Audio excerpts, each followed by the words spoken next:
Bonsoir, les informations de ce mardi 23 novembre à la suite de l'enquête sur la disparition des 50 millions de dollars ouverte par la commission anticorruption avec le soutien de la police. 2 autres suspects, un homme et une femme, ont été arrêtés aujourd'hui et sont détenus pendant que l'enquête poursuit. L'arrestation de ces 2 individus a eu lieu au cours de 2 opérations séparées menées par ces 2 institutions. Un citoyen qui n'a pas pu voter pendant ces dernières élections présidentielles et parlementaires a porté plainte contre la commission électorale car, dit-il, ses droits ont été violés. La Cour constitutionnelle décidera quelles dispositions prendre le 22 février 2022. L'avocat Frank Elizabeth a expliqué que son client, Michael Esparon, pendant qu'il travaillait à cette époque à Aldabra, avait demandé l'autorisation de voter dans le district de Bel-Homme et la permission lui avait été donnée. Mais en arrivant au bureau de vote, il y avait déjà un signe en face de son nom et donc il n'était plus autorisé de voter. Maintenant, le plaignant réclame des dommages et intérêts, le jugement à l'amiable ayant échoué. Les Seychelles ont obtenu une meilleure note passant de B à B+, avec des perspectives stables en termes monétaires. C'est ce qu'a publié la firme Fitch Ratings vendredi dernier.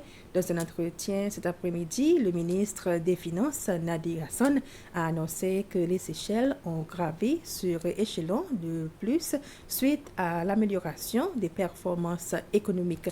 Cette meilleure performance s'explique par le tourisme qui relève, le taux de change, la baisse de la dette et du déficit.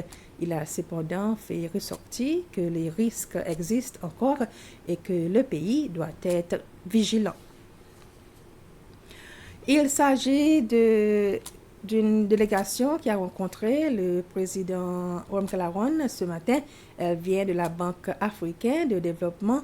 La délégation est dirigée par la directrice régionale pour l'Afrique orientale, Madame Nina Nwabufo.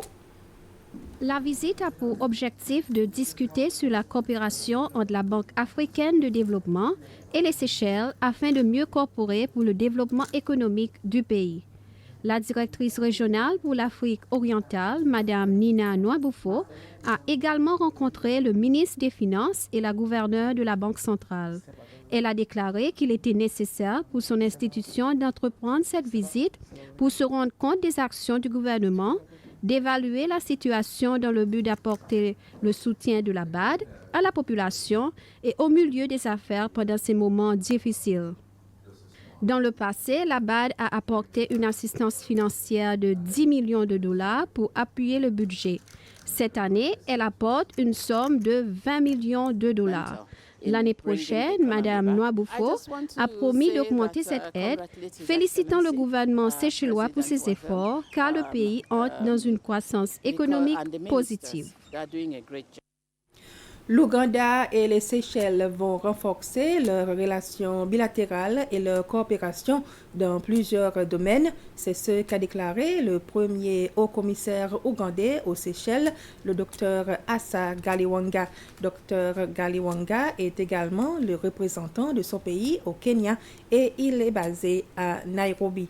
Il a expliqué vouloir renforcer les relations dans les secteurs de l'agriculture, le tourisme, l'éducation et le judiciaire. Il a enfin exprimé sa volonté de promouvoir les commerces des produits agricoles ougandais tels que le sucre, le maïs, les produits laitiers et la viande en échange du poisson séchellois. Et voilà, nous sommes arrivés à la fin de ce flash d'information. Merci de votre attention.